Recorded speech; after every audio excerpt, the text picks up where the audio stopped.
Hi, this is Dennis with Second Chance Tackle, and today we're going to preview some of the items that have come into my shop recently. Those that I'm going to work on, those that will become videos in terms of how to repair or how to service items. And if you like any of these and you see that I am not going to do a video on it, please let me know. I will try to work it into my video schedule.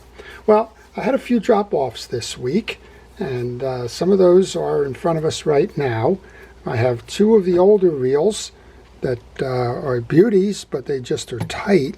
This one is a Shakespeare True Blue, and it's a model FK, so it's in the 50s. It's all turning. It's got a lot of tarnish and the like built up on the German silver side plates, and this one will clean up nicely and get going again.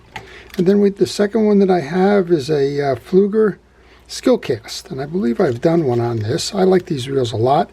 This one has a cork arbor that saves on line, and it seems to be just a little bit of skipping, and that's usually an indication that the greases in that are dried. So both of these I think are going to get by with just a cleaning, some lubrication, and get them tuned up and let them go back into the collection that the fella has. And if he's lucky, he has some poles, and he'll go give them a cast or two and put them out there fishing, which is where they belong. The other one that came in just got dropped off. They're getting ready for what we call the fluke season up here. Some of you know that as summer flounders. They're a nice flatfish that lives on the bottom, relatively shallow water, shallow being 25 feet or less. They inhabit our bays and our backwaters as well as inshore ocean. And he's dropped off for me a Penn, and this one is the Penn 109. I call this the Knuckle Buster reel. There's a Penn 109, and the dimensions of a Penn 9 are very similar, but the difference is in the architecture and in the design on the inside of this reel. This one you can always identify by the two-handle or two-knob handle as opposed to the other, which looks more like a traditional Penn handle. And in the 109's case, when you go into free spool, you'll notice that the handle turns front and back. That's not what happens with the 9. In this case, when you're cranking, you have that anti-reverse. But on the 109, when you go into free spool, it releases the anti-reverse, but does not release the handle. So you can tell from this one that it's been sitting a while. Oil and grease will take care of that. You can also tell that there's a film or a tarnish that's been built up. So it's been a while since this reel has been serviced. That's on the agenda to do in terms of getting ready for that season. But it's going to start in a couple of weeks.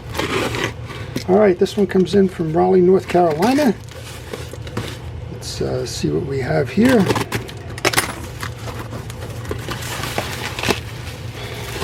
Well, I have kind of the hybrid from that. I get a reel in a bag project, and I think this is the Penn 9 I was talking about, or the Penn 10. I'm not sure.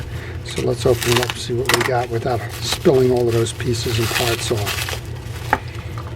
So the Penn 10 is the Penn 9, if you will, by today's lingo, on steroids, in that it has a bearing instead of bushings. Here's what I was saying. If you have the 9, you'll have this handle on there instead of that one. And let's see which one this is. That's nicely wrapped, that's for sure. That's wrapped because the side plate is off. And looks like we have the Penn 9. So this is as I mentioned, they're very similar. The cases are the same, and the difference being the handle and internal structure. So we got one in a bag, reel in a bag project, and that'll be added to my to-do list for the week. If you enjoyed seeing some of these videos, if you like the idea of fishing reel repair, if you like seeing how fishing reels are made, like to understand some of the common weaknesses of it, if you want to know a little bit more about how to service them and so on, well, that's what this channel is all about. It's a do-it-yourself channel. I try to teach folks how to do it themselves, and of course I do it for them if they want, but the encouragement is try to pass on what I know so that you can do it yourself. If you like that, please subscribe to my channel, and if you do subscribe, hit the notification button. That way you're going to be able to learn which ones I'm doing, and you can see if it's one that would interest you. All right, well, we got a big reel in here. We got it stuffed in here, and I guess the post office decided it was going to poke it through there, so this is going to make it interesting. I guess we'll just kind of slice it out. Find another box to put it back together. This is the Shimano Torium 30. This is a saltwater reel. I'm not sure if there's anything going on or if it just needs a tune-up. That's pretty tight.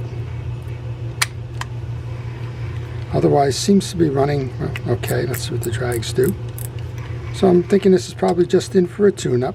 Now, I just did a Dakota the other day, and there's not much difference between the Torium and the Dakota. This one's a high speed. It has the bump out here for the bigger gear, and this one is a typical reel that you'll find on many of the boats here up in the northeast. They're good for game fish. They're good for drop fishing in deep water, and in particular with the high-speed retrieve and the bigger gears. That's going to help you when you're down there in areas like what we call the mud hole, where you're probably down 200 feet. You won't break your wrist kind of coming back up from that. So I have to check my library to see if I've done that one or not. Okay, this one comes in from Frank in, it looks like Maryland. Nope, it's Missouri, based on the zip code. Frank in Missouri is sending me something in. Oh, look at what we have here. We have a very interesting assortment of pieces and parts. So I think what Frank was doing was just passing these along to me as some parts that I might be able to use. I'm pretty sure that's the case. Looks like somebody got to have a little fun with one. They took a 209 side plate that was originally burgundy, and looks like they've powder coated it and made it blue. But other than that, I think that these were just a generous donation. And yes, if you have parts and forgotten reels and reels that are just sitting on your shelf and you don't know what to do with them, yeah, you can send them here. I will always give them a second chance. I do try to redeploy as much as I can. A lot of times folks will need a part. If they need a part, generally happy to just kind of send it out to them if I have it. All right, well, this one comes in from Bill, and Bill has sent me a couple of reels in the past. He's a loyal channel viewer, and he's always had some really nice fishing reels that I've been able to work on. And Bill had contacted me the other day and mentioned that he had some Shakespeare. I think they were the 2060s. He's got a granddaughter up here in New Jersey. Yeah, this is the 2052. These are lighter weight, and I can tell that this one hasn't been serviced in a while. It's a little tight from the grease, but besides that, you can see the condition of the reels that Bill has sent in. They're always top quality reels, and I think what we probably have is 3 or 4 of these. And I know Bill is looking forward to going fishing with his granddaughter, and these certainly are going to be put to use. So we'll make sure that they're done right, that they're serviced, and that they get back out there so that, well, he can take them again. This one was labeled new in the box. It looks like it's new in the box. This is a 2062. It's the next size up from the one that we just showed you. These are beautiful reels all around. I think anybody who has one of these knows the quality of these reels. And we're going to be busy putting that one together. And then I think what he told me is we have a 710 or 711 here from Penn. And we'll make sure to do these. Now, I believe on all of these I do have a video, so I don't intend to be doing videos on these as I would some of the others. All right, and this is the 711. So the 711 is for those that are left-handed traditionally. With a spinning reel, a left-handed person normally would want to crank with their right hand. I get asked that question a lot. Why is that? Well, on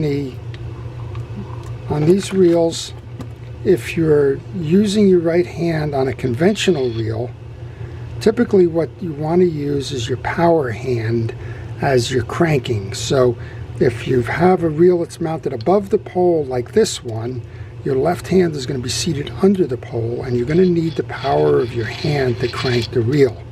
When you have a reel that's mounted below the pole, typically what happens is you need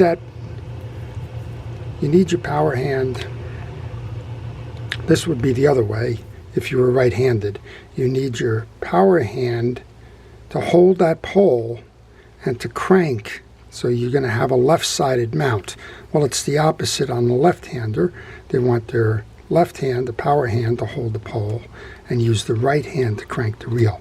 So that's why you see the difference, and why you see a reel that has a right-handed mounted handle referred to as a lefty. So in case you were ever wondering, that's why it is. So those are a quick preview of some of the reels that I have that are coming up. If you see one of those that I don't plan to do the video on, maybe it's one of those that I've already done a video on, please ask. If it's one that I did the video on, I'll reference that video to you so that you can watch it. And if it's a reel that I don't plan to do but I don't have a video on, I will try to work that into my schedule. So before I leave, I want to thank our first responders and essential personnel and everybody involved in keeping us safe during the pandemic. Your efforts truly are appreciated. To everybody, please stay safe, stay well, and stay watching. This is Dennis with Second Chance Tackle. Have a great day.